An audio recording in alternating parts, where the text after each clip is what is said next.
Que é em torno do 3 Hiatas, né? Ele não se comporta como um cometa típico e nem como um asteroide típico. Isso levanta muitas questões. As perguntas não são ameaça, perguntas são o começo, né? O início do conhecimento. Nos últimos dias, vários canais grandes de astronomia que eu gosto muito, que eu assisto, falando sobre o mesmo assunto específico. Alguns com muito cuidado, outros com um pouco mais de alarde. É sobre um objeto interestelar chamado 3I Atlas. E junto com esse nome sempre vi uma palavra que chama bastante atenção: anomalia. Toda vez que a gente escuta essa palavra anomalia, surge uma coisa estranha dentro da gente, né? Quase como se fosse um erro. Soa como ameaça, alguma coisa fora do controle.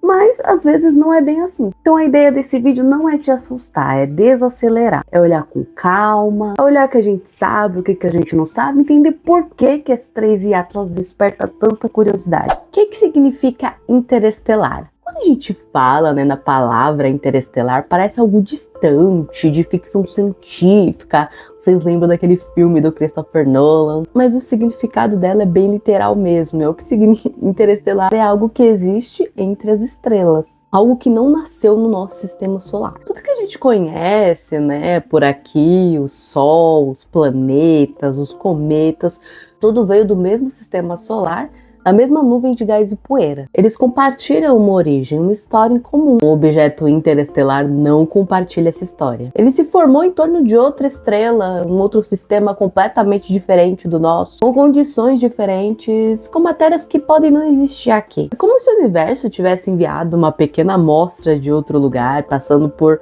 distâncias absurdas, até passar bem diante dos nossos telescópios. E isso por si só já é algo muito raro. Por que isso é tão raro? Às vezes a gente perde real a noção do tamanho do espaço. A gente vê imagens bonitas, coloridas, mas não sente a escala. O sistema solar é gigantesco pra gente, a gente se sente bem pequenininho, né? Mas é ínfimo perto do universo, mas é minúsculo perto da galáxia. E a galáxia é pequena também pro tamanho disso tudo, porque ela é apenas uma entre bilhões. É doideira demais. É incrível. Eu sou apaixonada. Eu amo mesmo. Então pensa comigo, com todas essas informações, a chance de um objeto que nasceu dessa outra galáxia passar perto da gente é pequena demais, é muito raro. Por isso que quando acontece, toda, né, a comunidade científica presta atenção, porque é um fenômeno muito único. Então não é que seja perigoso, mas a gente tem que parar para observar isso. Um objeto interestelar carrega informações sobre outro sistema, né? Outra galáxia. Sobre como a matéria se organiza longe daqui. É quase como ouvir um sotaque diferente, sabe? A gente tá aqui, né, passeando, escuta um sotaque diferente, a gente fica, nossa, é gringo, da onde será que é, tal? É mais como uma curiosidade, não é uma ameaça. O 3I Atlas em si, né, falando dele, o nome 3I Atlas parece distante, né, técnico, meio frio, mas isso só quer dizer que esse foi o terceiro, tá, objeto identificado que é monitorado pelo sistema Atlas. É apenas isso. Não é um nome misterioso, é um nome funcional. 3I Atlas, terceiro, né, interestelar, identifiquei, Atlas que vai lá e vê, pum, bateu. Eu gosto da ciência que ela é prática, entendeu? Ela é prática. O que torna esse objeto interessante não é o nome, é o comportamento dele. A forma como ele se move, a forma como ele reage à aproximação do Sol, a forma como ele reflete luz. E foi aí que surgiu a palavra anomalia. E o que a ciência chama de anomalia, né? Aqui é importante a gente respirar fundo, porque anomalia na ciência não significa algo sobrenatural. Não significa alienígena, não significa perigo iminente. Anomalia significa algo que não se encaixa perfeitamente nos modelos atuais. Algo que se comporta de forma diferente do esperado. E isso acontece o tempo todo na ciência, tá? Não é novidade não. Às vezes o problema não tá no objeto, tá no modelo. Às vezes o objeto só mostra que a nossa compreensão é limitada. Eis que é em torno do 3 Hiatas, né? Ele não se comporta como um cometa típico e nem como um asteroide típico. Isso levanta muitas questões. As perguntas não são ameaça, perguntas são o começo, né? O início do conhecimento. O que ele não é até agora? Até o momento não existe nenhuma confirmação que o 3I Atlas seja algo artificial. Não existe confirmação que seja uma nave, não existe a confirmação de que seja nada extraordinário. O que existe são hipóteses e discussões em andamento, com muita observação. Sigam observando. Isso é muito importante de dizer, sabe? Porque nem tudo precisa de uma resposta imediata, ainda mais na ciência. Observação é extremamente importante. Tá, então o que está sendo observado de fato? Quando os cientistas observam um objeto, né, como o 3I Atlas, eles não estão apenas observando, não tá assim olhando com os olhos, né? Estão analisando dados, luz refletida, trajetória, velocidade, variações de brilho. Cada pequeno detalhezinho desse conta uma história. A forma como a luz bate no objeto e retorna para os telescópios pode indicar se ele é mais rochoso, mais metálico, mais gelado. A velocidade pode indicar de onde foi que ele veio. A trajetória pode indicar se ele está passando ou se ele foi capturado pela gravidade do Sol. E justamente nesse conjunto de dados, né, que o 3I Atlas começou a chamar a atenção. Nada gritante, tá? Sem alarde, nada absurdo, mas diferente. Comportamento não convencional. Um dos pontos discutidos é que o 3I Atlas não apresenta o comportamento típico de cometa. Normalmente, quando um cometa se aproxima do Sol, o gelo começa a sublimar. Ele solta gases, forma aquela cauda bonita, sabe? Que a gente vê nos filmes, nos desenhos, que a gente conhece também. Mas não é um script, tá? Nem sempre isso acontece da forma esperada. Alguns objetos liberam muito pouco material visível. Outros liberam de um jeito irregular. Alguns aparecem acelerar ou desacelerar sem uma explicação muito óbvia. Não significa que tem algo errado, só significa que o universo não é muito de lá, é um padrão, eu vou seguir esse padrão e pronto. E por que isso gera especulação? Sempre que algo não se encaixa, né, perfeitamente nesse padrão, vai gerando teorias, e isso é muito humano, tá? Algumas são científicas, outras são mais especulativas e outras extrapolam, né?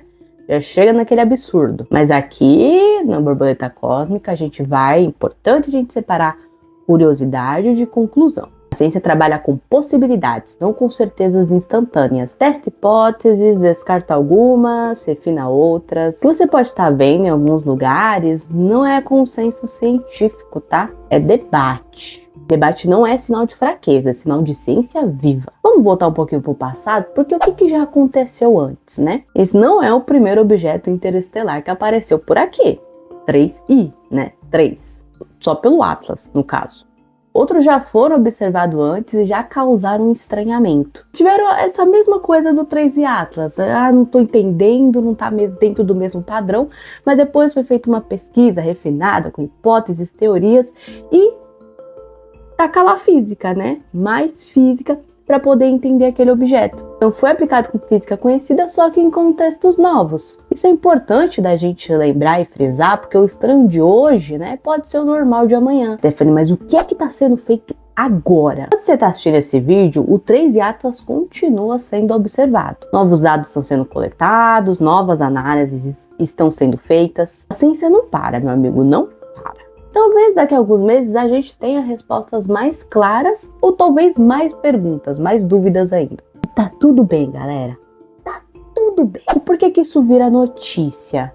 Nem todo objeto interestelar vira manchete, mas alguns viram porque ativa algo coletivo. Eles quebram, né, a rotina do previsível. Lembram que o céu não é um cenário estático, ele é dinâmico, ele é vivo, cheio de movimento. Isso no mundo, né, controlado, cheio de algoritmos e previsibilidade, isso é muito subversivo. O que não muda independente da explicação. Uma coisa é certa, independente, né, da explicação que vão dar o que é o 3I Atlas de fato, ele não muda a nossa rotina, ele não muda a nossa vida na Terra, ele não muda o nosso amanhã imediato. O que muda é interno, muda a forma como a gente percebe o cosmos, muda o tamanho do nosso mapa mental do universo. O universo não precisa ser ameaça. Tinha uma narrativa comum, né, de que tudo que vem do espaço, nossa, cuidado, veio do espaço é perigoso. Mas isso daí é uma projeção nossa. O universo não é hostil nem amigável, ele simplesmente é. Ele não reage à nossa presença, ele não se organiza para nos testar, ele segue leis físicas indiferente aos nossos sentimentos. Então para pensar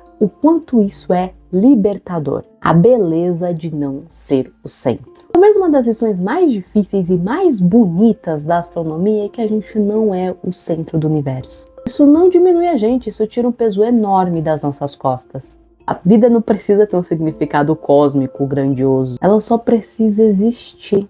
por que, né, que eu prefiro falar assim? Eu escolhi falar desse tema desse jeito porque eu acredito que ciência também pode ser conversa. Pode ser dúvida e pode ser processo. Não precisa entender todos os termos técnicos para sentir o impacto do que está acontecendo. Entender vem depois e às vezes nem vem e tá tudo bem também. Talvez o mais honesto que a gente possa fazer agora é esperar mesmo. Observar e ir acompanhando. Nem tudo precisa ser resolvido no mesmo dia que surge. O universo sempre esteve aí. E ele não tá com pressa nenhuma para as nossas soluções. Talvez daqui a um tempo o 13 Atlas seja completamente explicado. Talvez ele vire apenas uma nota de rodapé nos livros. Ou talvez ele abra novas perguntas. Mas hoje ele cumpre um papel importante. Ele nos lembra que ainda existe mistério, que o céu não está totalmente decifrado, que a curiosidade continua sendo uma das forças mais bonitas da humanidade. Não é sobre ter medo do que vem de fora, tá, gente? É sobre lembrar que a gente vive dentro de algo muito maior. E isso é mais fascinante do que assustador. Meu nome é Stephanie Afonso, eu sou a Borboleta Cósmica. Se inscreva aqui no canal para mais. Vamos acompanhando sobre o 13 Atlas e sua jornada e também sobre mais eventuais notícias, eventos importantes do universo. Estaremos aqui também, tá bom? Se você quiser curtir, né, comentar o que você acha do 13 Atlas, você ficou meio receoso, comenta aí, porque ajuda bastante, tá bom? A espalhar um pouquinho a nossa palavra pelo trabalho que a gente tem, e eu quero muito continuar nessa jornada épica com vocês. Até o próximo!